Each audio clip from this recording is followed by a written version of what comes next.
Okay, Alexander, we really need to talk about a story which just really, really pissed me off. I got really upset with this. Let me take you to Revolver News. This is the title that they have.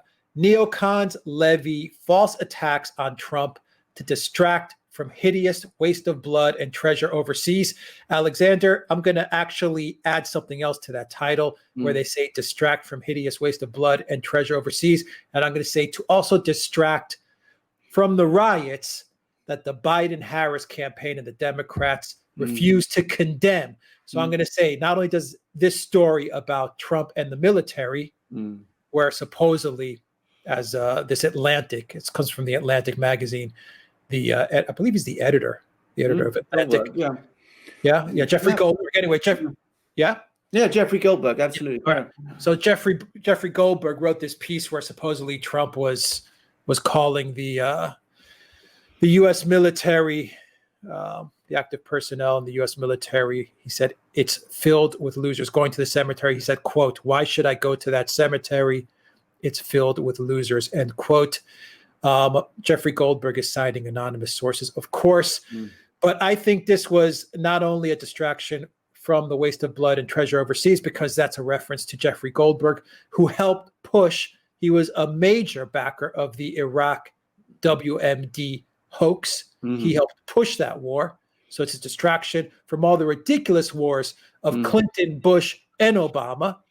But I think more importantly, it's a distraction from the disastrous riots that have hammered the Biden campaign over the past 2-3 weeks, especially the past 2-3 weeks. I want to say it's really hit the Biden campaign hard, and they cannot condemn the riots. They cannot condemn Antifa. They cannot condemn BLM.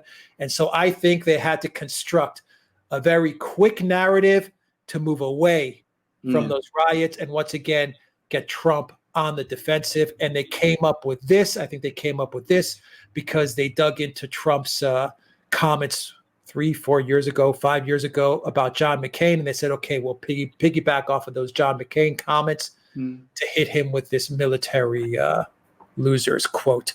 That's how I think this whole thing came about. They copy and pasted this together, and bam, they went to the Atlantic, which is a complete neocon rag. Alexander, this story really, really upsets me, especially coming from people that pushed the Iraq WMD war. Very quickly, here is a tweet from Jeffrey Lord. It says this: John Bolton rejects Atlantic story. Quote, I was there. I didn't hear that. Even John Bolton, arch neocon, John Bolton said Trump did not say that. Alexander, dig into this story. Take all the time you need because it is a very upsetting story. It's a very upsetting story. It is complete fake news. John Bolton is not just an ardent neocon. He hates Donald Trump. I mean, he's been running a campaign against Donald Trump now for the better part of the year. He is no friend of Donald Trump. He would not defend Donald Trump on this story if there was any truth to it. Now, it is not true. It is inconceivable that Donald Trump would say anything like this. Donald Trump has a very strong relationship with the men who serve, the men and women who serve in the United States Armed Forces. They are a critically important part of his electoral base. It's inconceivable that he would say such a thing. He absolutely does not think of them in this way at all. He's never given any hint that he does. And I think this is partly intended, as you rightly say, to put Donald Trump on the defensive at the time when the Democrats are in trouble over the riots.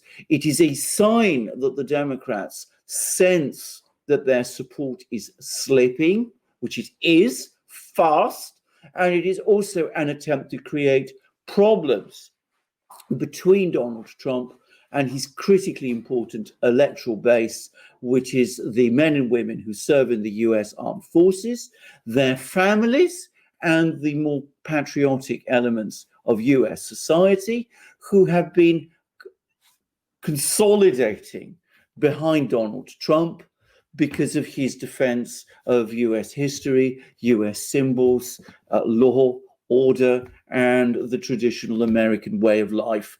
These people who support Trump because of these things revere the military and the intention is clearly to create problems between them.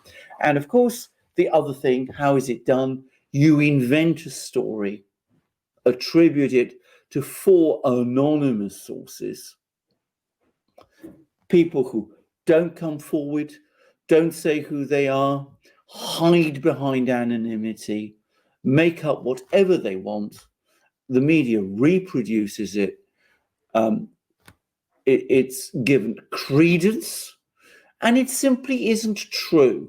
And the astonishing thing is, so many people in the media who definitely know better, they prefer to believe these anonymous sources than people like John Bolton, who've come out openly and said that they were there, and they can say definitely that this story isn't true. I don't believe the American people will believe this. I don't believe people who serve in the military or their families will believe this. I don't believe that the people who intend to vote for Trump will believe this. But it is a sign both of how desperate the Democrats are becoming and how, frankly, some people in the Democratic Party and in the media, which supports the Democratic Party, have serious problems with the truth and are prepared to make up any story which they think can do harm to Donald Trump. These things are serially produced now. We've had this story, which is a actually deeply offensive one. We had a story a few days ago about Donald Trump suffering a succession of strokes, which his doctors don't know anything about. We had the story just a few weeks before about the bounties that the Russians were supposedly paying out to people in Afghanistan, which Donald Trump had allegedly been briefed about, only he hadn't been briefed about. So we have an industrial line, a production line, which fabricates and invents these stories and is going to go on doing so all the way to the election and beyond. But all I will say is I don't think it's gaining any traction. I think what it does is that it upsets and angers people, and I think a lot of people have the same reaction to this story that you have had, Alex, and which I have had, because it's so obviously dishonest and so manipulative as well. Yeah, I mean, I'm going through Twitter right now, and I can't find the exact tweet, Alexander, but Goldberg was on CNN, and I'll find that tweet and I'll put it up for our viewers. Goldberg was on CNN, and he said something along the lines of, I've got these anonymous sources who have told me this, but I'm not going to name their names. I'm not going to name them, because if I do name them, then they have a fear of being intimidated and having, tweets sent to them. Literally, he said they're going to be intimidated via Twitter. I'll put that tweet up there as I'm saying this for our viewers. I mean, this is an open and shut case to me. You have the guy that pushed the fake hoax of Iraq WMD, and you have John Bolton siding with Trump. So I don't understand what the issue is here. Well, there isn't any issue. I mean, even Glenn Greenwald, Glenn Greenwald, who is, of course, a left-wing journalist, but one of integrity, has pointed out the complete absurdity of this story. And it is absurd. I mean, it is absurd, and it is wrong, and it is a sign of the complete collapse of ethics in American journalism. Can I just add that anonymous sources should never be trusted? I mean, the idea that these people can come up with these stories, say these terrible things about Donald Trump, who is the president of the United States, and they can say these things, but we've got to protect them from being criticized on Twitter. Now, does anybody not see the ludicrous absurdity of that? I mean, you can say anything you like about the president of the United States. You can say anonymously. But at the same time, you can't be challenged. You must be protected from challenge, even on Twitter. I mean, it's just extraordinary to me. I mean, what about Donald Trump's feelings? What about him? How does he feel about being talked about in this way? But of course, as far as the people who fabricate these stories, the neocons and the neoliberals and all that crowd, as far as they're concerned, Donald Trump's feelings don't matter. Or indeed, the people who serve in the military, their feelings don't matter either. You know, they are being used as pawns in this story, because they are. And that is, again, a very manipulative approach and attitude towards them. But, you know, the people who are supposedly peddling these stories anonymously can't be held to account for them, can't be challenged about them. Now, of course, that's always assuming that these people even exist. And, you know, I'm not making any claims about this particular story, but I have no doubt at all that certainly in other cases, we've had allegations of, you know, anonymous sources coming forward and saying things, and those anonymous sources are just invented.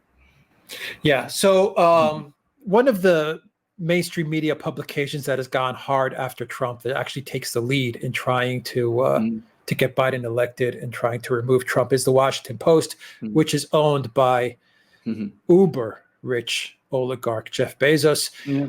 The richest man in the world, I believe. Yeah. Yes, worth like $200 billion. 150 billion times. No, I mean, it went up. I mean, he was 130 billion at the start of this year. He's $200 billion now because he's done so well from the pandemic crisis. Yeah, makes you think. All right, so you have Charlie Kirk sent out this tweet, Alexander, and it says this: the widow of Steve Jobs, Laurene Powell Jobs, donated at least $500,000 to Joe Biden's campaign this year. Do you know who owns a majority stake in the Atlantic? Laurene Powell Jobs. Laurene Powell Jobs. And then Trump tweeted regarding Charlie Kirk's tweet. Trump said this: Steve Jobs would not be happy that his wife is wasting money. He left her on a failing radical left magazine that is run by a con man, Goldberg, and spews fake news and hate. Yeah. Call her, write her, let her know how you feel. Now, if I was Trump, I wouldn't have put that last line, call her, write her, let her know how you feel. I would not have tweeted that. I agree. Everything above that is fine, as is Charlie Kirk's tweet. That's fine. So once again, you have an extremely uber rich wife of a tech oligarch, the most famous probably tech oligarch of all time, who now owns, I would imagine she calls herself liberal left. I would imagine that's how she would categorize herself, but she owns a neocon. Trump says it's a radical left magazine. I would say it's a neocon, a radical neocon magazine. She now has a majority stake in that, and she has donated $500,000 to Joe Biden. What do you make of this scenario? Well, it's exactly what we said many times. We've now seen this very dangerous concentration of power in the tech companies and in their owners, and they've expanded their interests into media. The Atlantic is a well-established media journal in the United States, and of course, at the same time, they're using their control of platforms like the one we're being hosted on at the moment in order to promote that media and to basically suppress or discourage media that takes other views. So it is entirely consistent. By the way, I agree completely with what Donald Trump said about Steve Jobs. Now, I mean, we all remember Steve Jobs, who was a remarkable man, very, very creative person. Unlike, by the way, I mean, this is my own impression, many of the people who now work in the tech companies who come across to me more as technicians than creators. I don't think Steve Jobs would have had anything to do with a story like this. I don't think he'd have touched something like the Atlantic. He'd have said, this has got absolutely nothing to do with me. I would have wanted nothing to do with this. That is my feeling about this. But that's the change in culture that has come over the tech industry in the United States.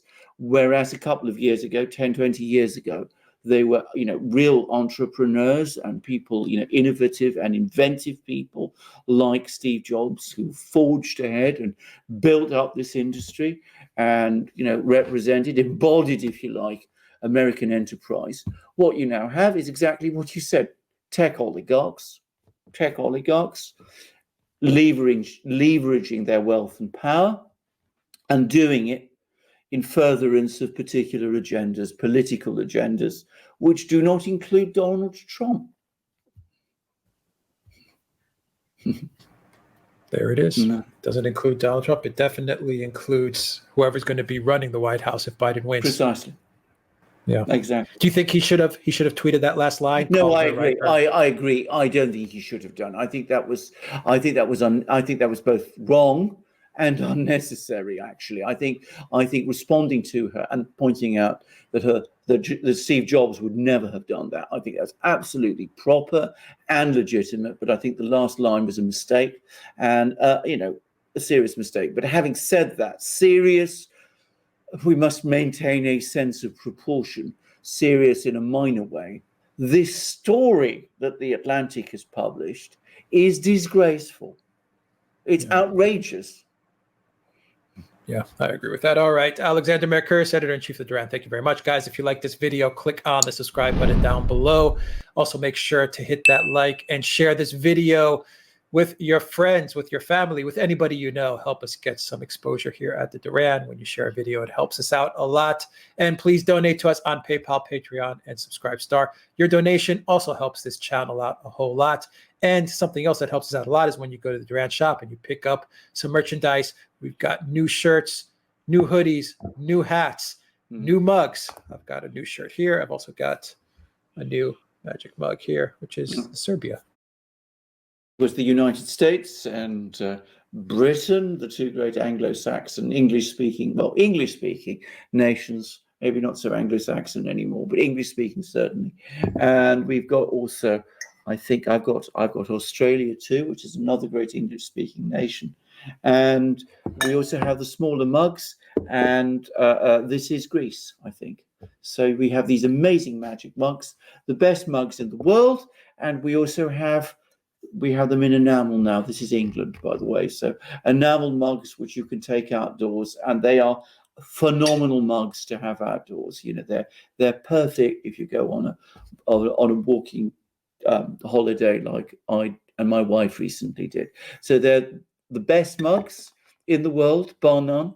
I say that as the person who is the world expert on mugs. And we are obviously producing mugs all the time now with national flags. If you want to see your own flag or a flag of a country that you're interested in, just wait a little. If it's not there, it's bound to come. But if you can't wait too long, well, just drop us a line and we'll see what we can do. And as Alex rightly says, we now have shirts also with flags of countries on, and we've got embroidered shirts coming. And we've got amazing hats, hoodies, and some of them are, many of them with flags too, and some of them embroidered. And we've got hats, we've got truckers' hats and baseball caps and embroidered hats, and we've got an amazing gallery of ebooks. So you'll find them all in our shop. You support the Duran by coming to our shop. You are the owner of these great and wonderful things if you come to our shop, and Alex will quickly remind you how to do that. You'll find the link to the Duran shop down below underneath this video. Alexander Mercouris, thank you very much. Until next time, everybody, take care.